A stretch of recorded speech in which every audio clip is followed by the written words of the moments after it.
Hey all, Kurt Sasser here at Big Sexy Comics. That's BigSexyComics.com at Fan Expo Canada 2010. We're here with the creator, writer, director, author, extraordinaire, CEO of BigSexyComics.com. Fred, how you doing, Fred? I'm good. We're Fortune 500. We are our amazing cutouts that we have. These are actually platinum stands. In fact, this is a huge company. Huge.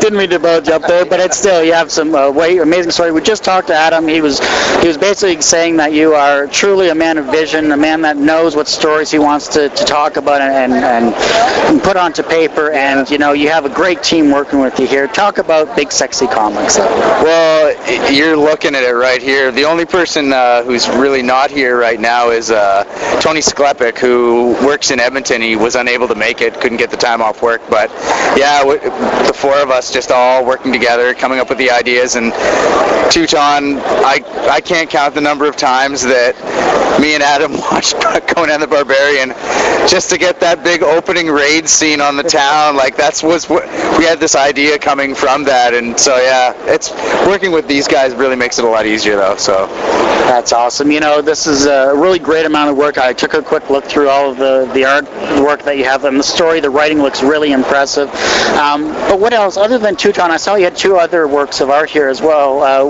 Tell us a little bit about those. We've got Helos, actually, which is sort of like a post-apocalyptic type storyline, but it's set very, very far after this like fall of man, I guess you could call it.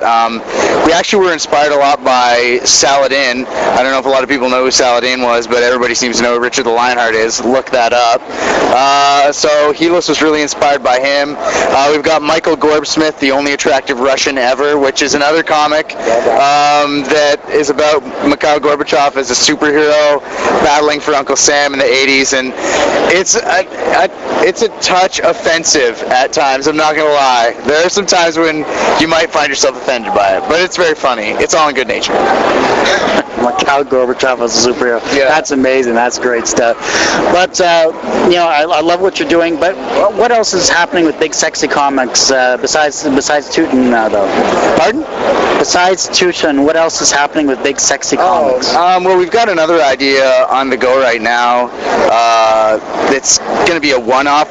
We're trying to do something not gritty and ultra serious, but just something that's a little bit of a social statement. And me and Andre were working on that. I was actually just working on the script about 10 minutes before he showed up. So we're starting that now. It's a long process, and I think that when you're starting out doing independent stuff, you got to learn that you got to be patient. You got to take your time, put in the effort, make sure you don't rush anything, because it's more important to just get one or two or maybe three comics out a year that are really good and speak about yourself, and rewrite.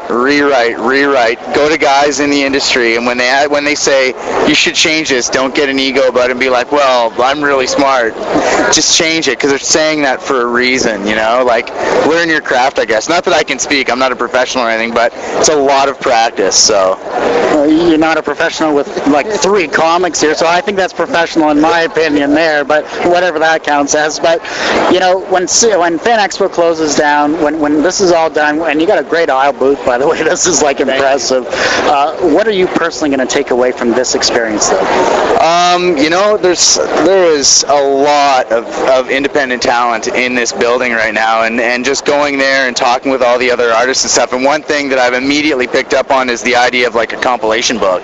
It's something that we never even really thought of doing, but I think maybe from a financial standpoint, because a lot of times the great ideas die when there's no money in the purse. So a compilation book of a little short story, like an ash can for each one of your comic ideas, can really be a cheap and effective way of getting your idea. Maybe make your dollar go a little bit further. So next year, we're probably going to have less but more of it. Do you know what I mean? I know. Not so much less, just more of getting people to go to the website, BigSexyComics.com, and start reading the updates, because up until about 2 months ago when we got everything into print, we were updating it about every week with 5 or 6 pages each week. So right now we're on a lull waiting for everything to get wrapped up. So when that's done, though, you know. Well, I just want to thank you so much for this interview, Fred. It's been a real pleasure. And thank you for talking to us. Really appreciate it. Well, we're going to move on then to Fernandez here, and we'll keep going with Big Sexy Comics here. Awesome. Thank you very much.